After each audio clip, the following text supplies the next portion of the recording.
Hello everyone, it's Silver. This is CyberCorp. So this is a game that very recently just came into early access and is a top-down looter shooter kind of RPG setup. You know, it's an action RPG, but it's going for a very heavily cyberpunk influenced setting, of course.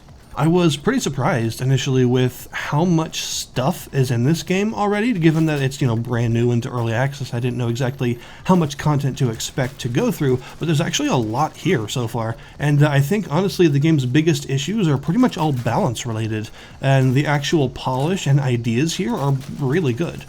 So you play as an individual who can inhabit these shells and send them on various missions for various factions in order to, kill a whole bunch of people, explore cool cyberpunk areas, and probably something involving giant megacorporations ruining everyone's lives. And there's also a bit of personal intrigue happening with some of the people that you find and rescue, as well as what is being sent after you yourself and why. So there are actually the early to mid starts of a story here, but I'm not really going to talk about any of that in detail, especially because, none of that's finished yet. So you will choose a mission, and there are several different kinds of missions in the game. There's the actual main questline mission track, full of handmade missions with a lot of scripting and boss fights and special events and stuff. And then there are also tons of sort of proc-gen secondary side questy missions just to help you get better gear and stuff if you want to do those. And at some points you will have to do those because the main quest line's gear requirements do increase faster than you can keep up with after a while, so you will need to do some of these side missions in order to get better loot. But the main gameplay loop here is a pretty simple one. You will be plopped down in an area after you choose a mission, and there are a surprising number of tile sets currently in the game already for different areas, and they're all fittingly cyberpunk, but there are a lot of different kinds. You've got your neon-soaked streets, or your, gross back alley slums, or your big industrial areas, or your sort of underground, not exactly sewer areas, but like some bases, like tech base style stuff, as well as some other underground industrial stuff with lots of rusting metal and things. It's pretty cool, actually. They've put a lot of effort already into the presentation of the game, both in terms of its overall art style and UI and everything, but also in terms of its visual variety to give you lots of different areas to explore. As you're exploring, you'll come across various objectives, and of course lots of enemies will spawn, oftentimes in waves, sometimes several waves in an area that sort of locks you in, like a big arena. Other times there'll be enemies that are already there, and you'll just have to, destroy them and move on, kind of like Synthetic style. In fact, I would say this game takes a lot of cues from games like, say, Synthetic or Brigador, although it's not exactly like either of those, obviously. I think that there's definitely some shared language between them in terms of their overall moment-to-moment gameplay design. And of course, to defeat all these enemies, you are pretty well equipped. You have 3 different weapons, a primary, a secondary, and a melee weapon, all of which are quite useful actually. And you've also got some basic movements, like a slide that allows you to slide under low cover and stuff like that, as well as, I think it has immunity frames, but it's kind of hard to tell because they're really precise and there are very few of them if it does have them, but I'm almost positive it does. It's just sort of hard to use as a dodge, but I'll get more onto that a little bit later. But you've also got 2 different abilities to choose from at first, and after a certain point in the game you'll unlock a 3rd ability slot. And these can be things like a blink, grenades, vortex grenades, mines, putting up energy walls, shield restoration pulses, and all sorts of stuff like that. So you just sort of choose a build. And there are lots of different weapons to choose from already, of many different kinds, which is super cool, and they're all pretty fun to use. I will say that this game does lack the impact of something like Synthetic, since I mentioned that game already. Both of those games, since there are 2 of them, they both have extremely satisfying and chunky combat, and since I mentioned Brigador, that game does as well, but you're in mechs in that game, so that's a little bit different. But this game's shooting is pretty good, but it is not as satisfying and chunky as something like Synthetic. You've also got 3 different pieces of armor equipped at any given time: a head, a body, and legs, and they actually all do show up on your character. They change how you look. And also everything, your weapons and your armor, has a paint job, and you can even change the paint job, and there are a bunch of different ones to find, which is very cool, and I recommend that the developer continues to add those because those are super fun. They all look really good, and they're fun to collect. Your armor really has a bunch of different stats on it, but the main ones that you're going to be concerned with are your health and shield. You have an energy shield that protects your health gauge while it's up, and obviously if you stop taking damage for a while, it'll start to recharge. And then your health is a little bit harder to get back. It does recharge over time, but more slowly. and you've got to stop taking damage for a while before the regeneration kicks in. So it's useful in combat to have this amount of recharging health, but it's not gonna like save you constantly. It's not that fast. Because you are a shell and not a person, you're sort of like a warframe, basically. You have 3 lives. You actually have multiple shells that you can deploy on a mission. So when you die in a mission, you can get right back up where you were with a new shell, but only 3 times. And once you complete all the objectives in a level and make it to the end, you will extract successfully, and you'll get graded on your performance. Every combat arena has like a letter grade that it gives you based around things like the speed, the amount of damage you deal, the amount of damage you take, all that stuff. And all these grades come together at the end to give you an overall mission grade. And this is because you are paid after each mission, and I think your grade determines some of what you're paid. You will get these credits that you can spend at an in-game store that refreshes after every mission and sells you some weapons and armor that may help to make up some of the difference of stuff that you didn't find in mission, just some extra stuff to purchase. And you also get these purple cube things that you use for improving yourself. You can take any active skills that you've looted and combine them if they are of the same tier. So you can combine like 3 grenade 1s to get 1 grenade 2 and things like that, and this is a way to empower your various active abilities and make them stronger, but it costs these purple cubes to do it. There's also a card system in the game that are basically weapon mods. Weapons can have 2 different kinds of sort of mod slots represented by these little orange pips next to the weapon icon, and some of them are things you can't remove. They are passive effects that are unique to those weapons. They're always attached to them. And the other ones are cards that actually take up slots that you can mess around with yourself. So you can choose to spend some of these purple cubes on sliding in new cards to your weapons if you particularly like those weapons, and even also doing the same thing that you can do with active abilities. You can take multiple duplicates of the same card and combine them to get a higher tier, better version to make your weapons even stronger.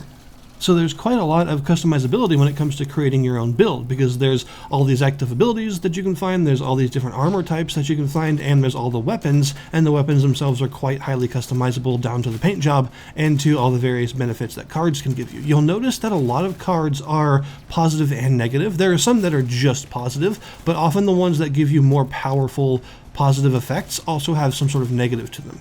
There are quite a few different types of objectives that you may find while you're out in the world, from your simple go through this arena and kill all the enemies, to stand in these control points to hack them, to deliver this thing to this area and get an elevator running and go to that terminal and all that sort of stuff. So there's a good variety of stuff to help with the exploration part, because it's not just combat, right? You're also walking around some pretty large areas.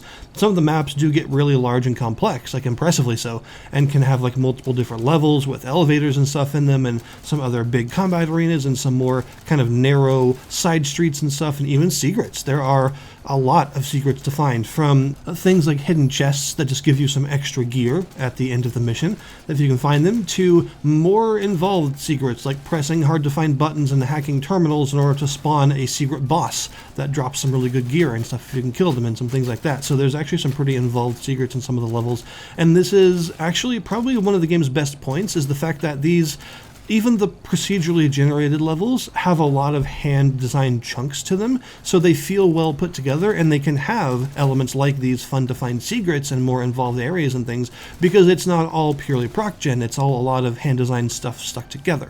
And of course, this is improved even more in the main story missions, whose entirety are all hand-designed and not procedurally generated, so there's a lot of like hand encounter design and stuff in those missions that make them often more challenging, but really fun to go through. Boss fights are of course going to be a big element of an action RPG like this, and these ones are pretty well designed, I've got to say. They often have several phases, sometimes up to like 3 phases, and they have a lot of attacks to learn and a lot of different patterns to memorize, some of which get like actual bullet hell level patterns, some of which involve like, summoning ads and sweeping lasers across the screen and summoning rains of homing missiles and things like that. So there's a good amount of stuff here when it comes to good boss fights. You'll fight, just big scary augmented dudes, and even stuff like big mechs and things have their own boss fights, which is pretty cool, and some flying like kind of airship style enemies and stuff. So I'm definitely impressed with the boss fights in the game. They have a good amount of variety, and they're pretty well designed in terms of having a lot of mechanics that make them fun and not repetitive to fight, which is important because of how the gear system in this game works. So everything has a level in this game. All of the gear you have has a level, and it contributes to an overall power level that is sort of the average of everything you have equipped. And every mission has a power level range. You'll see like, 20 to 28 or something like that. And that tells you the level of the enemies and bosses that you'll be facing, but also the level of the loot that you'll be able to get from that mission.